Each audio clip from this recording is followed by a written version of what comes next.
We'll be looking for opportunities where we can help our customers understand the business problems that they've got to solve, and then start bringing to bear some of the investments that we've made in pockets of technology. So whether that was our Internet of Things business, was our investment around data and AI, investments in digital identity, and actually the bringing together or convergence of all of those technologies.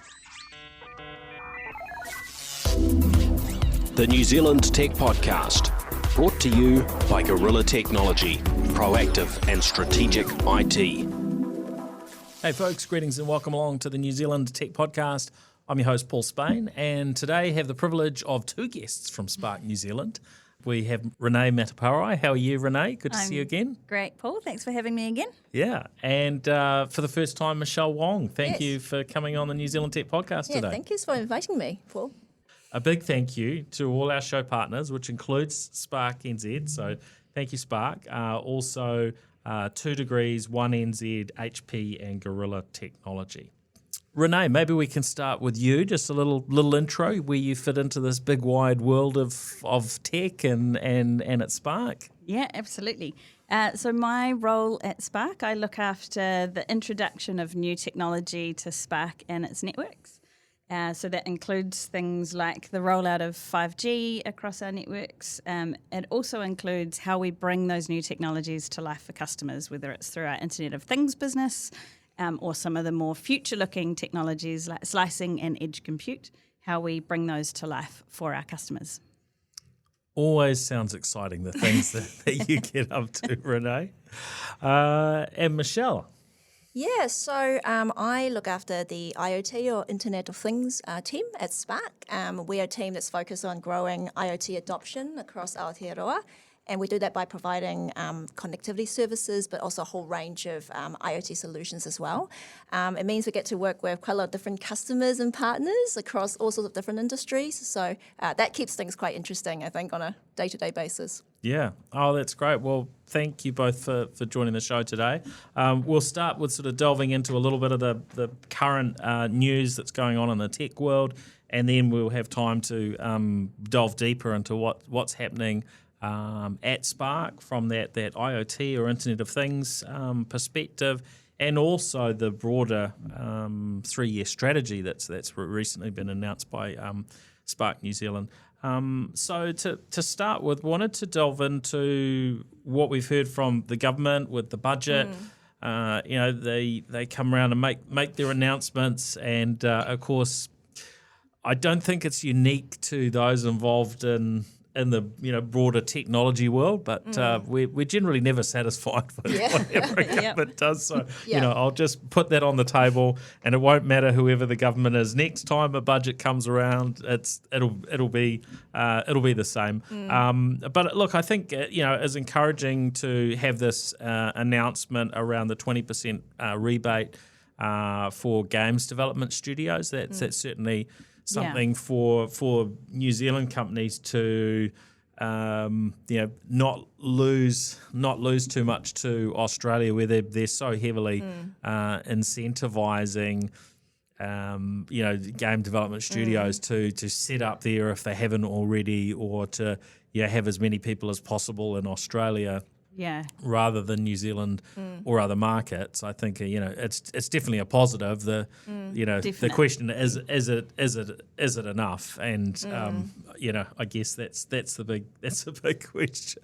I mean it's great to see the government supporting an industry like the gaming industry, and I think it's really important we keep some of these businesses and industries in New Zealand, and we do whatever we can to help keep talent on shore, which I know is top of mind for lots of people.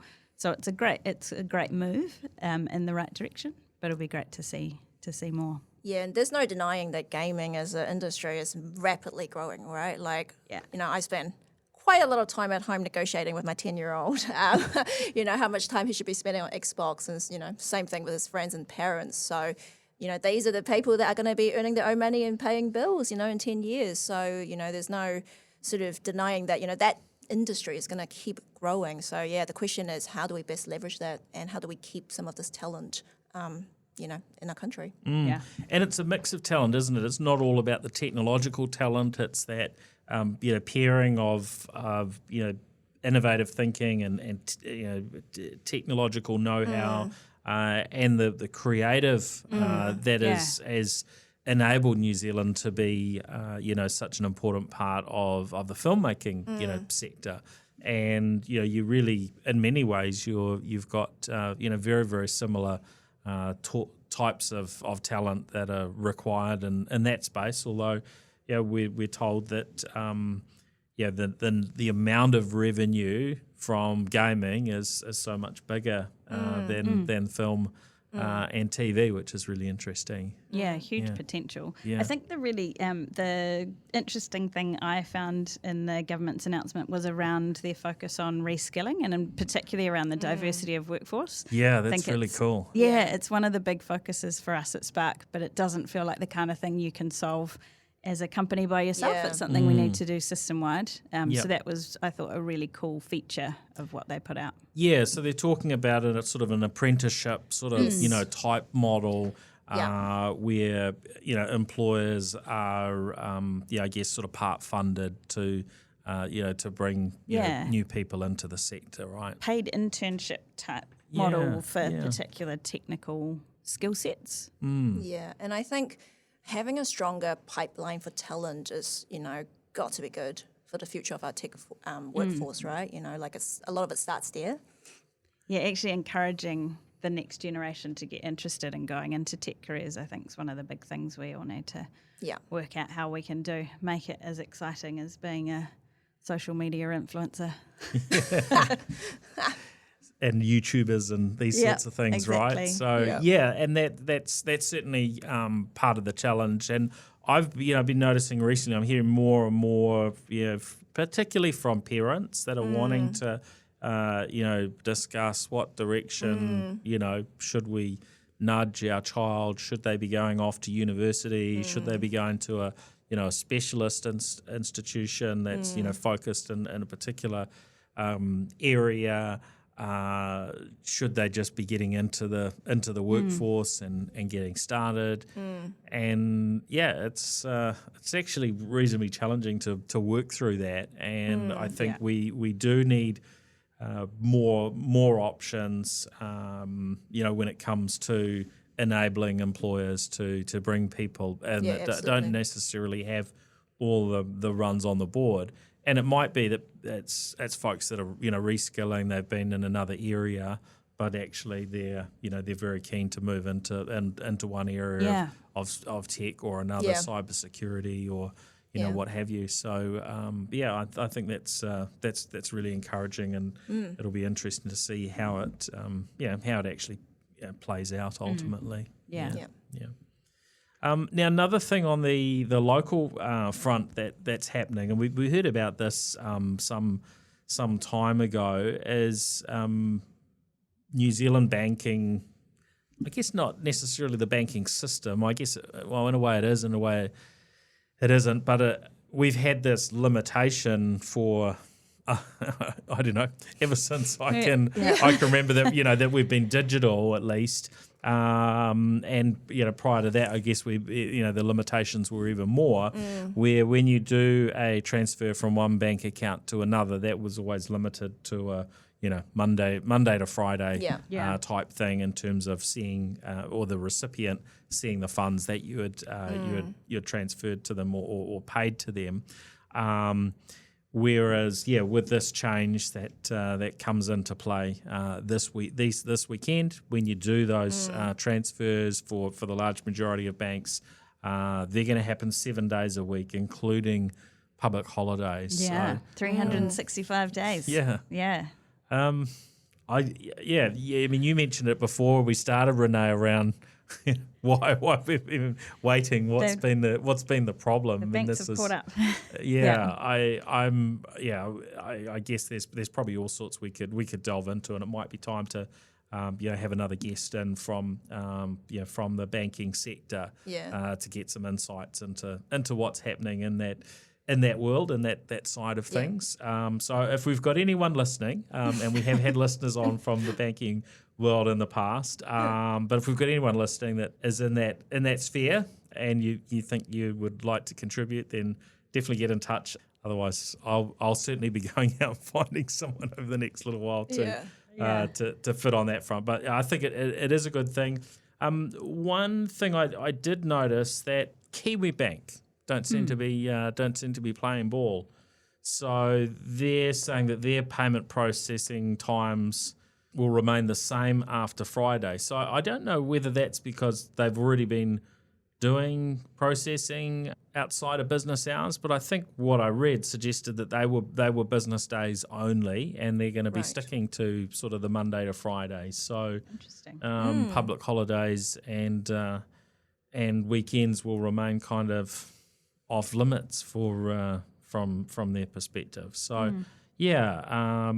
I'm sure there's a bit more of a story behind that one. So maybe I can find something else. So we'll see. But yeah, I think overall, hey, why didn't it happen sooner? Well, it doesn't matter. It's happening now. So Next step in modernising. Moving with the times a little bit.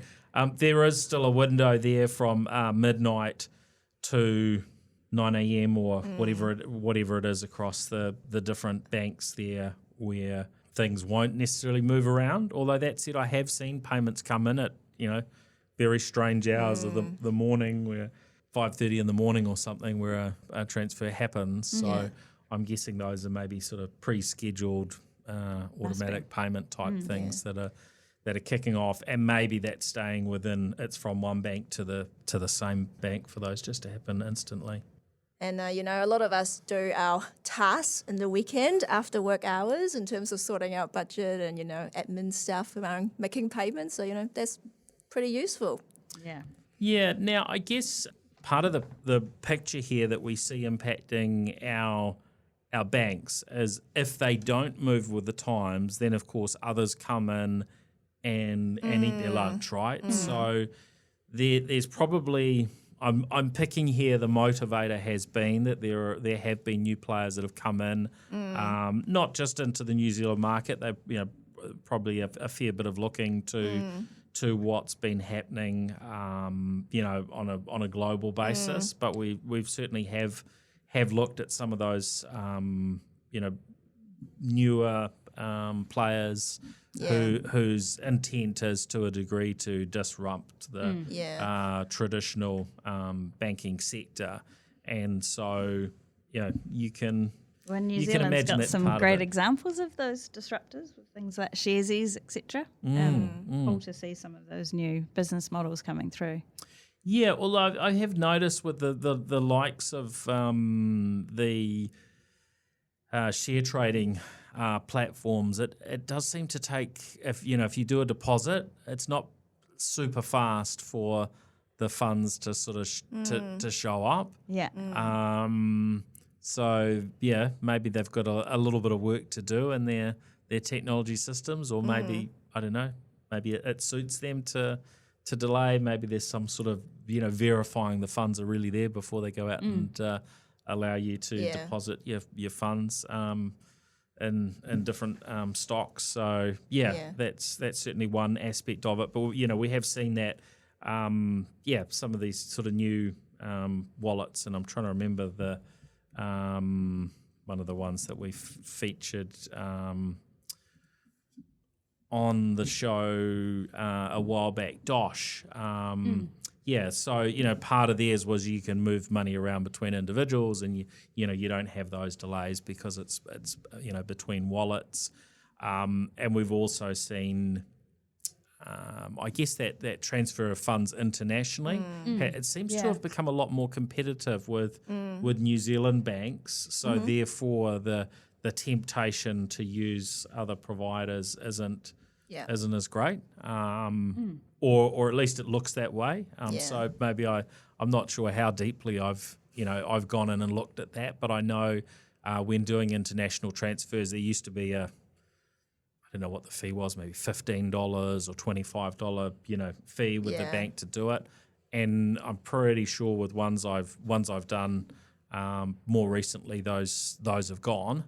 Obviously, there are ways to make that up in terms of what the exchange rate is that they offer. But it does seem as though the banking sector isn't completely asleep on on these things, there are moves afoot. So that's good. It's good to see. I guess you find that across many different industries, right? In terms of players, quite often digital native players really upping the game, and I think that creates sort of new expectations as well from obviously consumers and individuals. Your expectation just raised in terms of the kind of experience you expect, and I think that's happening across not just in banking industry, but across most other industries. So I think it's a good thing for everyone. We all have to up our game a little. Yeah. Yep. And that's the nature of the environment we're in. Now, one of the areas of innovation we've talked about over a very long period is drones, and I saw details come through around Amazon's drone deliveries, and The Verge published a story, I think maybe it was originally CNBC that had picked it up, that they had learned that Amazon drones this year, I think they were targeting 10,000 drone deliveries, but so far they're only at about 100.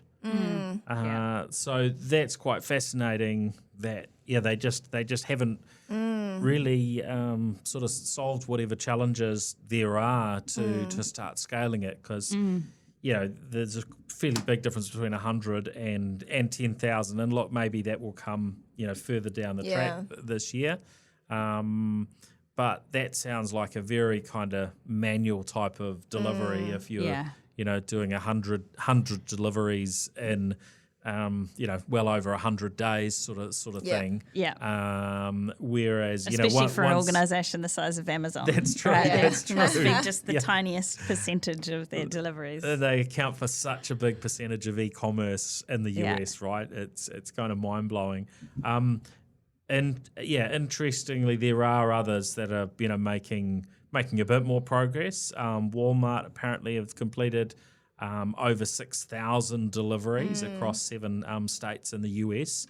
They're using a number of partners, Drone Up, Flytrex, and Zip lines. So this is really interesting. One of their most common deliveries is their rotisserie chickens. Yeah, I thought that was very interesting. So you're sitting at home wondering what to cook, and you can Why jump not get in, a roast chicken? fire up the Walmart app and say, bring a roast chicken over, and there's some of your meal prep done for you. Watch out, Uber Eats. Yeah.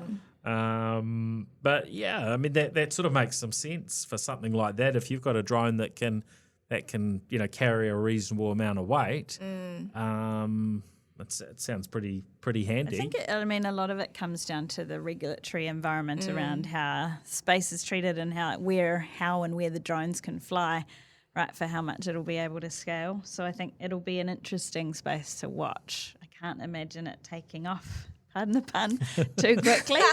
But definitely an interesting area.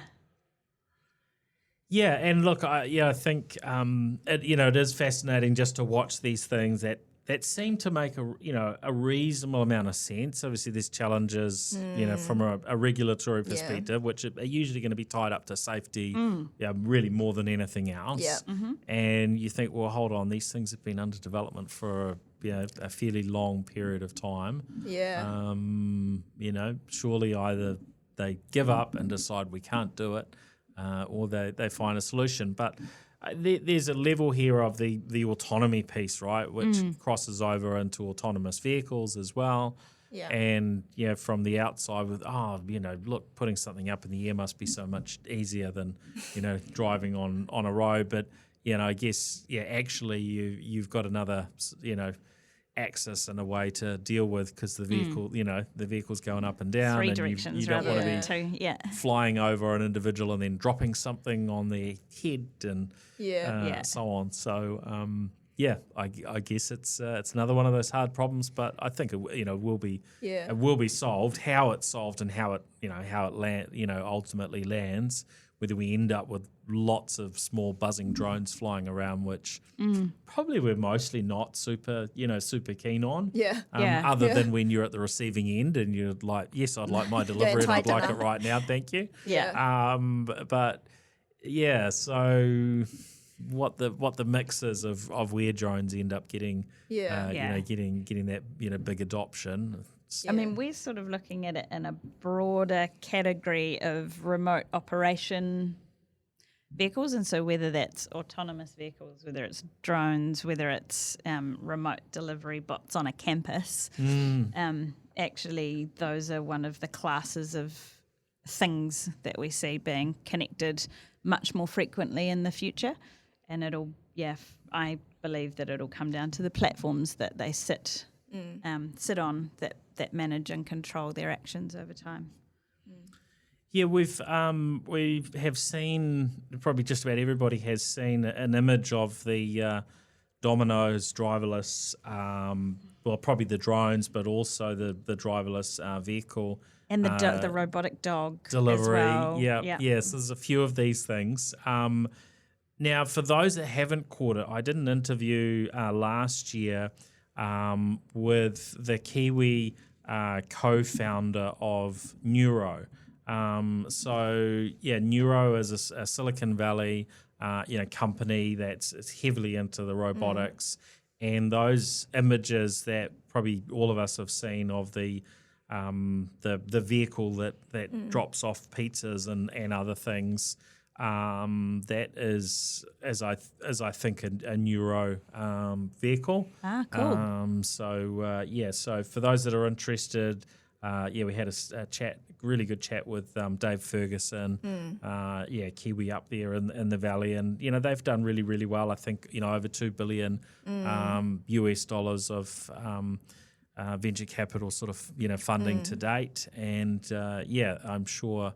They're continuing to make progress, and one day in the future we will start seeing either these things running around the streets delivering pizza and groceries and things when we're unable or unwilling to leave the house. We'll never have to leave our house again.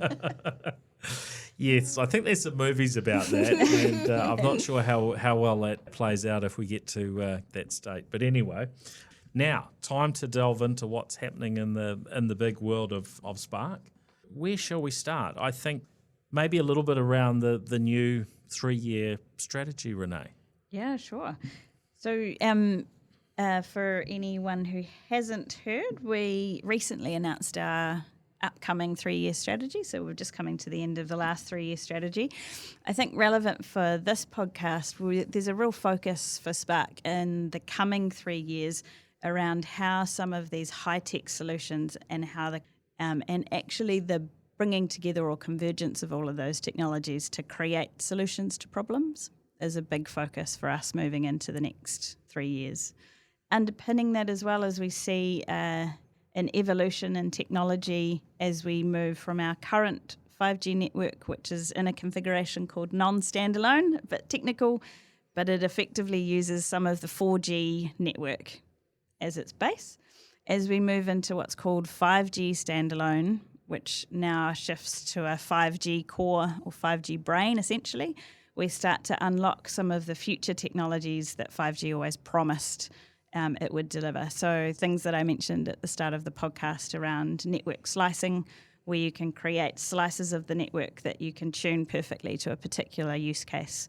So you could tune a slice that was perfectly suited to gaming, as an example.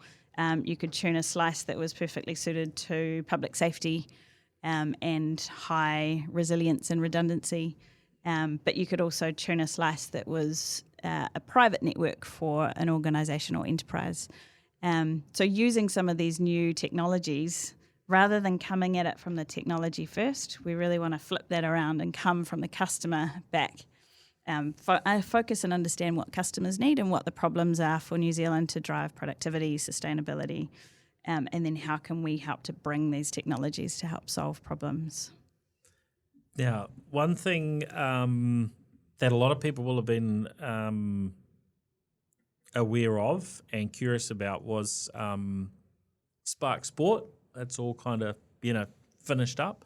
What opportunity does that sort of create within Spark? Because there was when you invest in something like Lightbox and then Spark Sport, that takes up a lot of time and a lot of headspace. Does that sort of free you up to sort of double down in some of these other areas? Yeah, I mean, there were a couple of things that were called out as we shift into the next 3 years. So one was certainly the headspace or investment that exiting the sport business opens up for the rest of the business, and particularly the focus that we've got around these new high-tech solutions and in growing our small to medium business.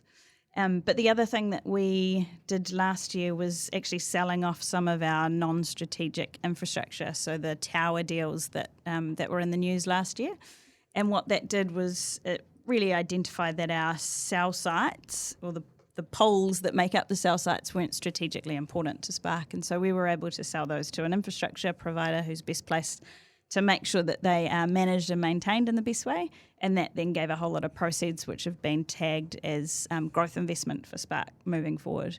So I think one of the really exciting things through this next 3-year strategy is actually where you'll see us pointing that focus and money investment so that we can help build out new solutions for Aotearoa. Where are those? Where are the areas that are most important to focus on for Spark? I think that's a very broad question. I think for us it is working closely with our business customers firstly. So we have a big focus with these new technologies on how we can enable enterprises across New Zealand. We will still have a heavy focus around making sure that we're best in class for mobile and broadband, but actually see quite a lot of the value and the new technology development that will come through these technologies and sitting in that enterprise space. And for us, rather than taking or seeing a specific vertical as being a priority or focus area, for us it's about how do we help businesses to digitally transform? How do we help businesses to understand how they can become more productive? New Zealand's got a challenge around productivity, so what role can Spark play in helping businesses become more productive and also more sustainable? So the report that came out last year was looking at actually what impact can technology companies do in enabling other businesses to be more sustainable. It's not necessarily our own business that we can make big sustainability gains, but actually we can have a big impact on how all of New Zealand businesses can be more sustainable. So those are really the lenses for us. Yeah, because I think we will often sort of look at our kind of big winners in the tech sector, and we might look at say a Xero or a Pushpay or another firm that's been really innovative and really successful on the global stage. But when we step back and look at the overall productivity and our overall success, it seems like we're a bit behind the eight ball in this country, even though we know we've got incredible talent and we often innovate really well in particular areas. And yeah, it's certainly something which, I guess, to a degree, frustrates me that, why can't we address this? And I guess it's something, that takes, a lot of us to be able to focus on and to look at, well, how do we change how we help New Zealand's organisations to improve? And I think, some of it is a mindset thing of actually understanding that we've got the problem and understanding, hey, technology can really take us forward if we leverage it appropriately. But in part, I think because we have so many sort of smaller to medium businesses where business owners and business leaders have so many things that they have to do, and they're not quite sure where to go. And then as you get up to bigger organisations, of course, there are also lots of competing priorities and so on as well. So right? we find that it works best to actually get on the ground and talking to our customers. So Michelle can talk to it more, but we've got our Spark Innovation Studio, which is a collaboration space. where we invite customers in to actually work on what are the problems that they're facing, and then how can we help them build their business case essentially for investing in technology. Because we know that people don't have money just to throw after putting in the next big thing. It actually needs to show what's the return on investment and how do we partner with our customers to help prove that return on investment. Yeah, I think the lab, having the lab is it's a really, really good idea to be able to bring people through, and the more you kind of have that opportunity to see examples of what's possible, the more it sort of helps us kind of get it, as it were, right? Yeah, and I think a lot of times it's a case of you don't know what you don't know for a lot of the businesses and communities that sort of we talk to. So I think we all have a role to play here, right, in terms of making sure that we share what's available, the learnings, what's been successful, more widely, so that it's not just enterprise customers, but also the SMEs across the country, have that understanding and of what's actually available right now that could help them. And that productivity challenge is quite a complicated beast to tackle. That is all. A lot of it is around how do we enable businesses and communities to do things smarter, right? That is what drives that productivity uplift. And there's definitely a massive role digital technology like IoT can play.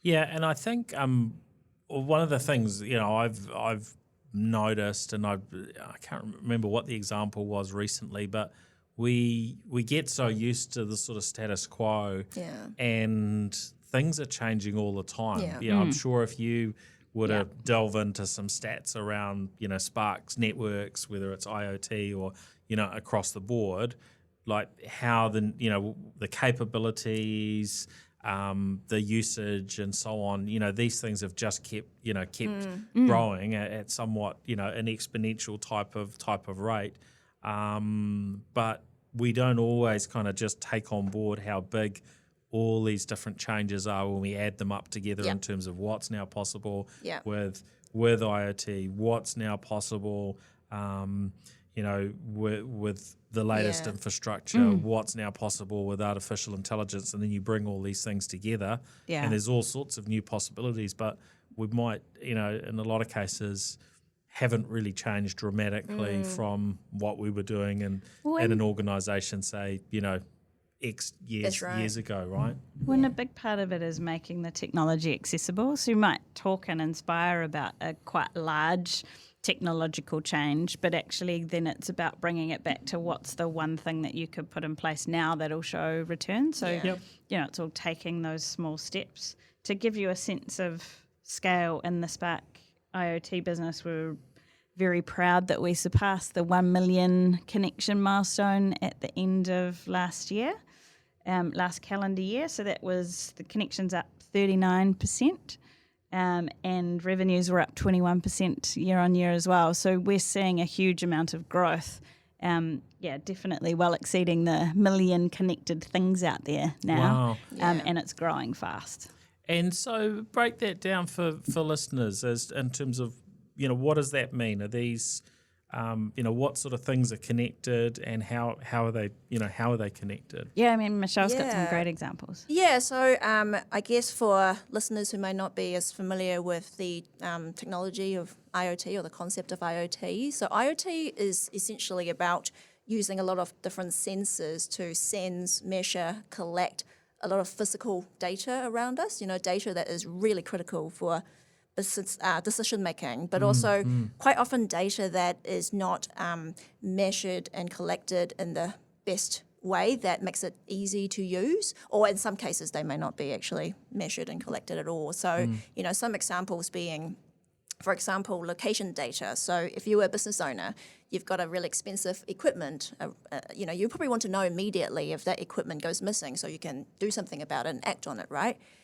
Temperature of a fridge, really simple example, but if you're a restaurant, you've got food in the fridge. If you're a medical practice, you may have medicine or vaccine in the fridge.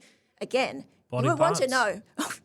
Even more important to know Yes, that you might definitely in that case want to know that the temperature drops below a certain threshold. So again, you can go and do something about it. And, we've got customers telling us that by being able to act on something like that is thousands of dollars saved, just getting to the fridge in time. Another completely different example, but very similar concept, is some of the work that we've been doing with Christchurch City Council and Selwyn District Council recently, installing outdoor fire detection solution at a couple of outdoor reserves. So these sensors can detect early fire signals and send that data back to Fire Emergency New Zealand for coordinating emergency response. Again, data that you want to have immediately so you can act on it. So, simple concept, but you can see that the number of applications is huge, right, in terms of the kind of the number of industries and use cases that you can apply that to.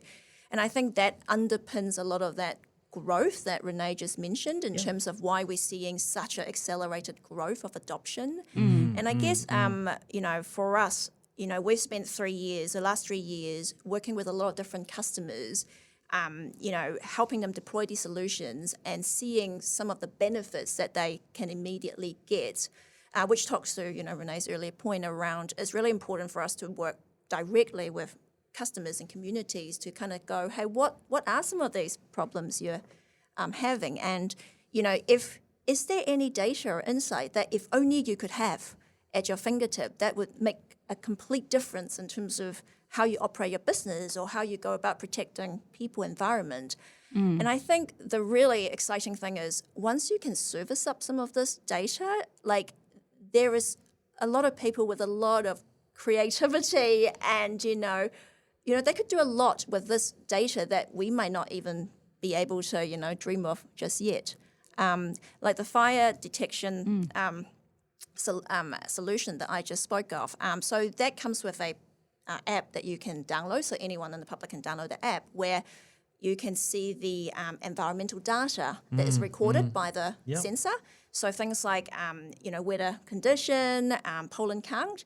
And so, we've had examples of people in our team using that app to plan whether they go to that particular park or not, because if it's on a day with high pollen count and you've got bad hay fever, you might not want to go visit. That might impact your productivity the next day. That's you might right. Not be able to go to work. So, I think that is the really exciting part in terms of just how much more innovation we can unlock with some of these technologies. And, and I think if we could help more businesses and communities be aware of some of these technologies and show them some of the examples and some of the successes and some of the learnings, I think we can get more businesses to adopt some of these great solutions. And there's a big environmental flow on as well by doing these things. I recently I got a message saying that my water meter at home had been updated, and so I've now got an IoT water meter. Yes, great. And so I've installed the app from Watercare. Yes. And so now I'm able to track that daily water usage. And I was talking to somebody about it the other day, and they said, that doesn't really matter, Paul. It's not costing you that much in a year. And I said, well, it does, because it gives that visibility. Yes. Then you can potentially sort of start gamifying it within the family. That is such a good example. Look, what could we do to bring down our water usage? And if people get involved in this, yes, it might not be directly a financial thing, but I think it's got to be good for the planet as well. We all want a good outcome, right? We don't want to be having to spending whatever it is, billions of dollars to put in new water systems and so on. So if we use these tools and technologies, absolutely, obviously that's just one very, very sort of small use case. But if we use these things well, then they can they can help us. And once you open up the data, as you say, Michelle, that opens up all sorts of possibilities of what we might do. It's the real-time nature of it that you can all of a sudden get, whereas, rather than having the meter reader going around once a month and just seeing what your changes, the differences you can make when you know what's going on real-time are, huge. Yeah, so there have been examples with that particular use case where, so we did some work supporting Watercare rolling out commercial smart water metering for commercial premises. So there are examples where they're able to use some of this data to identify leaks as well. So leaks that might not be visible on the ground. So I think there was an example where one of the schools, Watercare was able to identify a leak because the water usage just completely went up, like very, unusual kind of profile. So they contacted the school, and the school brought in a specialist, and sure enough, there was an underground leak that they couldn't have seen. So, water is very precious, as a resource. So anything we could do to help kind of us preserve water, is fantastic. Yeah, so no, that's another one. So something for folks to look out for in your different areas around the country, is these smart water meters. In the same way we had our smart power meters, Absolutely. are now starting to become the norm. Yeah. But if you don't do anything about it, you're not tapping into the data and so on that's available. Yeah. And I'm sure some people will have some all sorts of smart ideas on what else can be done with that data. But Absolutely. a good start, install the app if there's one available. Yeah. Yeah. Yeah. Absolutely. I'm just curious if either of you had the smart water meter installed at home yet, or am I one of the lucky ones? I'm No, jealous. me neither. Not yet. Okay. Oh, that's nice. Thank you, Watercare. You're special for. for doing that. So, Have you changed anything in terms of what you do at home? I have been taking a little bit more notice because once I got the data, Yeah. and You kind of see what even you've seen. you start having these discussions around. Oh, actually, now that we can see these results, can we make sure that the taps are not left running? Yeah. And so on, and there's all sorts of discussions around flushing toilets and so on that Who's having the longest showers? haven't got to. Yeah, the longest shower is definitely yes, as one of those ones of can you gamify that down to the shortest shower?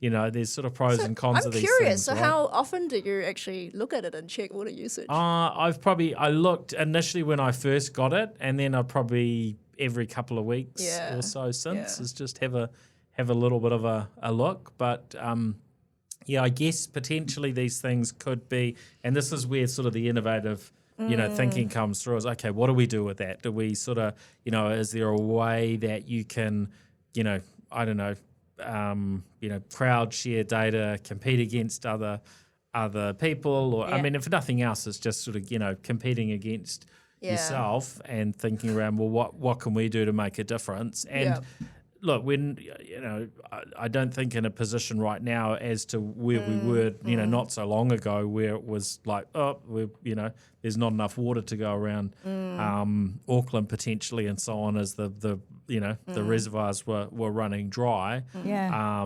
I mean, at that time, it would have been extra helpful. But I think the benefits still exist there for sure. Yeah.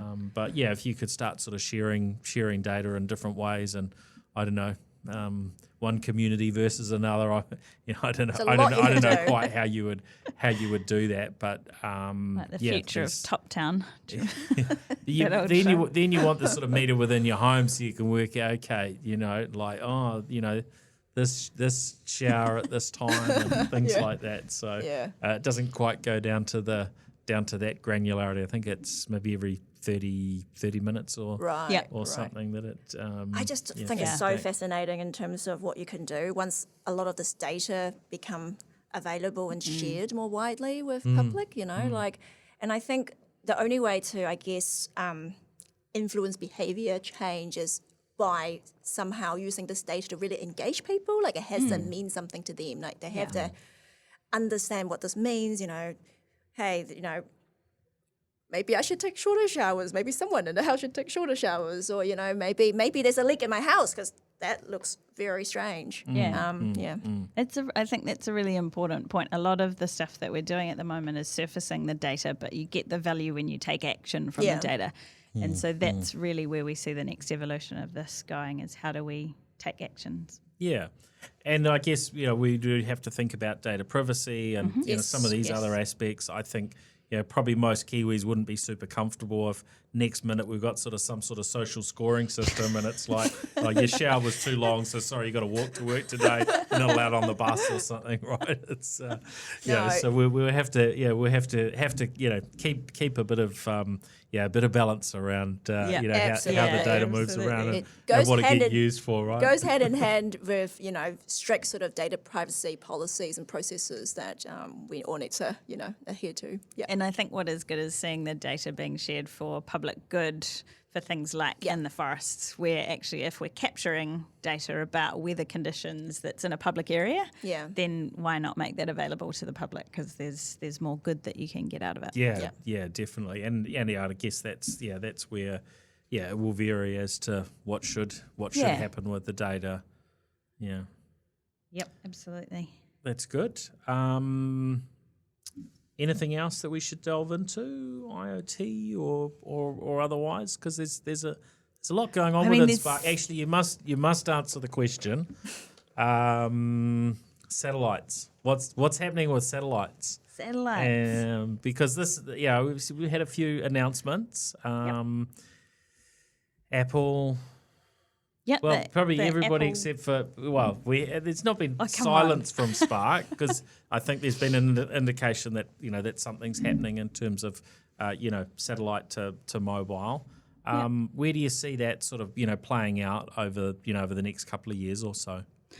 We see satellite as playing a key role for New Zealand's communications infrastructure going forward, certainly. I think we see opportunities in quite a few different spaces where we can use satellite. We work with satellite companies already today in supporting some of their ground operations in New Zealand. We are looking into solutions where we might use satellite for business, have a business offering that would leverage satellite to provide connectivity in the instance where their primary services go down. So as a backup service and from a resiliency perspective. And actually going back to Cyclone Gabriel, we deployed a number of units that leverage satellite backhaul connected to a small cell to provide emergency coverage. And so we've still got those in our back pocket for those sorts of situations. And did that work pretty well, being able to, tag a cell site or at least a small cell, onto Starlink or what have you to get connectivity back up and running? I think it got a base level of connectivity to some specific areas, but I mean that effort was a whole picture of which that was just one little piece. I think the satellite backhaul for businesses will be a great option for things like to keep ATMs running and that kind of thing. That was definitely one of the pain points that came through. I think the one that everybody is interested in is the direct-to-cell technology, and so obviously Apple's come out with their latest devices that have got fall detection that will talk to satellites directly. We are certainly looking into that space and seeing it playing a key role, particularly in rural parts of New Zealand. It would be a great offering to have coverage 100% across New Zealand. And so we hope to be announcing something soon around what we're looking at in that space. Well, you don't have all the details to spill right now. I don't have all the details to spill right now. Oh, okay. No. Okay. But it is definitely something we see playing a key role in future. Yeah. Oh, that's exciting. I think it's interesting, right? That we've only really been talking about this stuff since not too far back. I can't remember when the first bits and pieces came through, but it was probably the T-Mobile and Starlink deal last year that kind of really made the most noise. Captured a lot of attention. Because these things have been, under development for some time, but it seems like things have moved very, very quickly from that point. It's like a real tipping point where it's gone. It's a really interesting space. I mean, it's still really early in the technology. There's a couple of cases where people have got text messaging service working. There was a recent news announcement about a voice call that was being made. There are a number of players in this space. And so making sure that we're working with the right technology will be key as we move through the next couple of years. Yeah, it's I guess something that's really been enabled by a number of aspects, but the cost to put up low Earth orbit satellites, which if you're doing that, then it's not just putting one satellite up to cover a really large area of the planet. It's putting up a lot of satellites, and which in and of itself is worrying. there's aspects of that are a concern, but certainly it's where we're going, isn't it? Yeah. So we want to take advantage of those things. And I think New Zealand is pretty well suited to it. We're an island that's relatively far away from anywhere else, which means we don't have any border issues, and we've got some terrain that would be really well suited to it as well. Yeah, I noticed over summer while it was raining in Auckland, and I was in the South Island. Going through areas like the Catlins where it wasn't raining, so on. Where most of the time it wasn't. It was pretty good.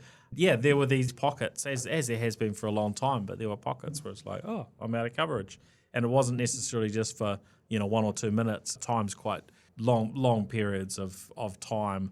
We certainly wouldn't have sort of consistent coverage, and it totally makes sense because the cost to put a cell site in the middle of nowhere where virtually nobody is based, and it's just a place mostly where people are passing through.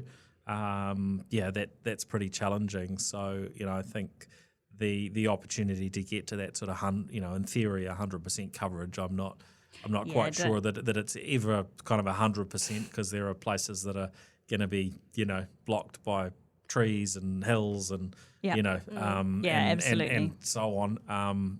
There's caves, but to a position where we have that next level of coverage is it's pretty exciting, I think, especially for those that like to go on crazy adventures and crazy places, which is New Zealand's known for, right? From a health and safety perspective, just having that level of comfort. Yeah. Oh, that's great. Well, the last thing was the 3.5 gigahertz spectrum that we talked about. Yes. That was announced, recently, that has been, kind of dished out and some funds and so on. From a government perspective, maybe you can talk to the role that you see that that playing in terms of the next phase of things with 5G, and how that fits together for Spark, and I guess the rural connectivity group which you're part of. Yeah, I think we were really excited once we were able to put that announcement out. It's been a conversation point for quite a long time. And we've all been operating on temporary short-term spectrum, so it was fantastic just to get the level of certainty that we would know exactly how much spectrum we would have and for how long, and help support, I suppose, over and above the money that we've committed to invest as part of the spectrum, but actually give us the certainty to be able to roll out 5G across Aotearoa. I think the great thing about the way the allocation worked was the direct allocation method being focused around how we made sure that we would get 5G coverage and this enabling technology into other parts of New Zealand rather than just it being focused on the urban centres. And so the mix of investment into the rural connectivity group to increase the work they're doing around mobile black spots, etc., aligned with investment into network infrastructure in small towns across Aotearoa, was just a really nice mix. I see some quite big, I hope this will bring some good advantages, particularly into provincial New Zealand, and helping them to get access to some of these new technologies that we've been talking about. We see a lot of opportunity in the agriculture space in more rural New Zealand and taking advantage of these new technologies. And you need C-band 5G to be able to do that. So this will really help to up the service availability across Aotearoa. So I think it was a great outcome overall. Yep. We've got probably a range of areas around the country where folks have chosen maybe to put satellite, Starlink type connections to get connectivity, where maybe in the past they they'd used other sort of locally available options. And I guess from my sort of selfish being a Kiwi perspective, I would prefer that we all had a local option from a local telco that's competitive. Is this going to help from that perspective, where there's going to be better options for folks that are in rural locations and maybe don't need to lean towards the satellite options as much as some have? So it will in some cases. There'll always be different addressable parts of New Zealand that we won't quite get to. But I think what this does and what the funding that the government's put into Crown infrastructure partners that we're helping or working with to do a whole lot of rural capacity upgrades. So those two programs together are just going to make particularly wireless broadband a real option for lots of New Zealanders. And I think the C-band spectrum offering, particularly because C-band is able to deliver much higher speeds than our regular 4G service, that's where we'll start getting that just greater quality and more fibre-like type experiences through wireless. Yep. And more sort of capacity for more customers, absolutely. right? Because you get that scenario where you're in a particular area and you sold out. You contact the Spark or one of the others, and it's effectively, sorry, we've got enough maxed out. Enough in this area. So a big part of our 3-year strategy as Spark is looking at how we can reduce the number of our sites that are sort of sold out, and that's through introducing more 4G capacity, but then overlaying the 5G on top and making sure that we, from a customer's perspective, they don't necessarily care how they're connected. So it's about helping customers to get on the right technology that gives them the best experience. And so we've got a big focus from a technology perspective around how we build that infrastructure through both our funding and funding from government, and then how do we help work with customers to understand what's the best technology for them to be on and just make it as easy as possible to get on the right tech.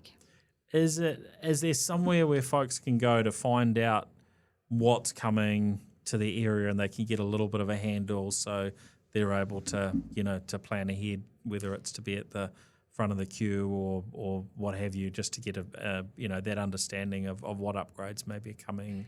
We don't publicise what upgrades are coming at the moment, but generally we communicate that through our channels. So our Spark stores and the business hubs will have line of sight to what's coming in the region. So we don't have it publicly on the website, but we do share that with our teams internally. Okay. All right. Well, thank you both for joining the show today. That's really appreciated. Thanks for having us. Yeah. Well, thanks everyone for listening in to the New Zealand Tech Podcast again this week. And a big thank you to our show partners, Gorilla Technology, HP, Spark NZ, 2 Degrees and 1NZ. All right, we'll catch you on the next episode. See ya.